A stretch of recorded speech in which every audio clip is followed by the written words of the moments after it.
வணக்கம். இது news first prime time sunrise. அனைவருக்கும் இனிய காலை வணக்கம். இணைந்திருப்பது இலங்கையின் முதற்தர செய்தி வழங்குகிற நியூஸ் ஃபர்ஸ்டின் காலை நேர பிரதான செய்தி அறிக்கையுடன் சர்வதேசத்தின் பல பாகங்களிலும் இருந்து சக்தி குளோபலோடாக இணைந்திருக்கும் உங்களை சந்திப்பதில் மிகுந்த மகிழ்ச்சி. விரிவான செய்திகளுக்கு செல்லும் முன்னர் முதலில் தலைப்புச் செய்திகள். அரிசி விற்பனை செய்யப்பட வேண்டிய விலைகள் குறிப்பிடப்பட்ட அரச வர்த்தமானி அறிவித்தல் வெளியிடப்பட்டது. நாடு முழுவதிலும் உள்ள வைத்தியசாலைகளில் சுமார் 3000 தாதியர்களுக்கான வெற்றிடங்கள் நிலவுவதாக சுகாதார அமைச்சர் தெரிவிப்பு. தமிழக ஆளுநர் வித்யாசாகர் ராவ் இன்று பிற்பகல் சென்னைக்கு விஜயம் மேற்கொண்டு சசிகலா நடராஜனை சந்திக்க உள்ளார்.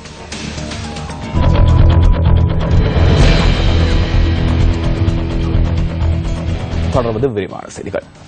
அரிசி விற்பனை செய்யப்பட வேண்டிய விலைகள் குறிப்பிடப்பட்ட அரச வர்த்தமானி அறிவித்தல் வெளியிடப்பட்டுள்ளது.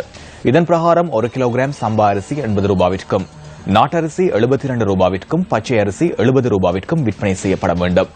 2003ஆம் ஆண்டின் 9ஆம் இலக்க நுகர்வோர் விவகார அதிகார சபை சட்டத்தின் கீழ் 5 சரத்திற்கு அமைவாக ஏதேனும் உற்பத்தியாளர் ஒருவர், இறக்குமதியாளர், விநியோகிஸ்தர், விற்பனையாளர்களால் அரிசி வகைகளை அதிகபட்ச சில்லறை விலையை விட கூடுதல் விலைக்கு விற்பனை செய்தல், விற்பனைக்காக காட்சிப்படுத்தல் என்பன தடை செய்யப்பட்டுள்ளதாக நுகர்வோர் விவகார அதிகார சபை சுட்டிக்காட்டியுள்ளது.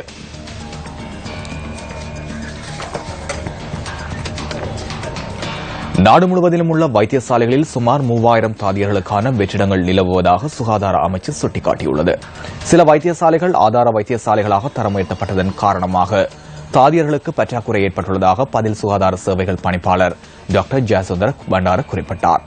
எதிர்வரும் 2 வருடங்களுக்குள் தாதியர் பற்றாக்குறையை நிவர்த்தி செய்வதற்கு எதிர்பார்ப்பதாகவும் அவர் கூறினார். அடுத்த வருடத்திற்குள் சுமார் 1000 தாதியர்கள் பயிற்சிகளை நிறைவு செய்ய உள்ளதாக பதில் சுகாதார சேவைகள் பணிப்பாளர் சுட்டிக்காட்டினார்.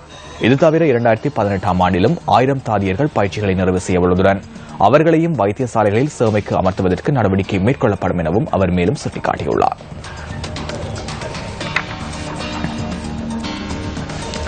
நாட்டில் இதுவரை 14,500 பேர் சிறுநீரக நோயினால் பாதிக்கப்பட்டுள்ளதாக வடமத்திய மாகாண சுகாதார சேவைகள் பணிப்பாளர் டாக்டர் பாலித பண்டார தெரிவித்தார். இந்த நோயாளர்களின் எண்ணிக்கை நாளுக்கு நாள் அதிகரித்து வருவதாகவும் அவர் குறிப்பிட்டார்.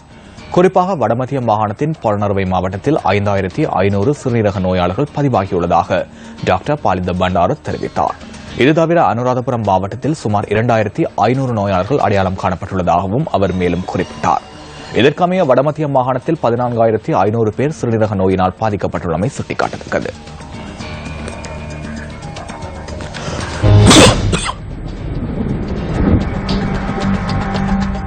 இன்றைய வானிலை தொடர்பான தகவலுடன் இணைந்து கொள்கின்றார் வளிமண்டலவியல் திணைக்களத்தின் வானிலை அதிகாரி முகமது சாலிஹி. நுவரேலியா மாவட்டத்தின் சில இடங்களில் அதிகாலை வேளையில் உறைபனி காணப்படும். இரத்தினபுரி, நுவரேலியா, காலி மற்றும் மாத்தறை மாவட்டங்களில் சிறிதளவு மழை பெய்யக்கூடும். இவை தவிர நாட்டின் பெரும்பாலான பகுதிகளில் வறட்சியான வானிலை நிலவக்கூடும். இதேவேளை காலை மற்றும் இரவு வேளைகளில் தொடர்ந்தும் குளிரான காலநிலை காணப்படும். மத்திய, சப்ரகமுவ, மேல் மற்றும் தென் மாகாணங்களில் காலை வேளையில் பனிமூட்டம் காணப்படும். கடல் பிராந்தியங்களை பொறுத்தவரையில் நாட்டை சூழவுள்ள கடல் பிராந்தியங்களில் சீரான வானிலை காணப்படும். காற்று மணித்தியாலத்துக்கு 20 முதல் 30 கிலோமீட்டர் வேகத்தில் வடகிழக்கு திசையிலிருந்து வீசும். நாட்டை சூழவுள்ள கடல் பிராந்தியங்கள் கொந்தளிப்பான நிலையில் காணப்படாது.